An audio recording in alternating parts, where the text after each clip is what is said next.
ஒரே ஒரு ரெஸ்டாரண்ட்டுக்காக தன்னுடைய பையனோட வாழ்க்கையவே அடமானம் வைக்க மாட்டார் சுதாகர் அப்படின்ட்டு நம்பி ஏமாந்து போன பாக்கியா செல்வி கிட்ட சொல்லி புலம்பிகிட்டு இருக்காங்க.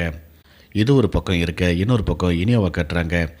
ரொம்ப நாள் கஷ்டப்பட்டு உருவாக்கின அந்த ரெஸ்டாரண்ட்டை அம்மா தன்னுடைய பெயருக்கு மாற்றாமல் தனக்கு கிஃப்டாக கொடுத்த மாதிரி எழுதியிருக்காங்க அப்படிங்கிற விஷயத்த இனியா தெரிஞ்சுக்கிறாங்க.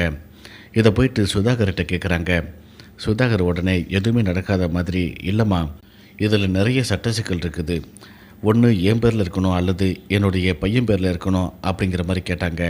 வேறு வழி இல்லாமல் அதுக்காகத்தான் உன் பேரில் மாற்றி உனக்கு கிஃப்டாக கொடுத்த மாதிரி எழுதி வாங்கினேன். அப்போதைக்கு அதை பற்றி பேசுகிறதுக்கும் எனக்கு நேரம் இல்லை அப்படிங்கிற மாதிரி சொல்கிறாரு. இதை கேட்டு இனியா அவங்க அம்மாவை நினச்சி ரொம்பவே ஃபீல் பண்ணிகிட்ருக்காங்க. சுதாகர் அடுத்த சீனில் பார்த்தீங்கன்னா நேராக பாக்கியா போய் சந்தித்து, இனிமேல் இந்த ரெஸ்டாரண்ட் பக்கமே வரக்கூடாது, இங்கே உங்களுக்கும் இதுக்கும் எந்த சம்மந்தமும் கிடையாது, உங்கள் ஸ்டாஃபெல்லாம் கூட்டிகிட்டு வெளியே போங்க அப்படின்னு சொல்லி அனுப்பி வைக்கிறாரு.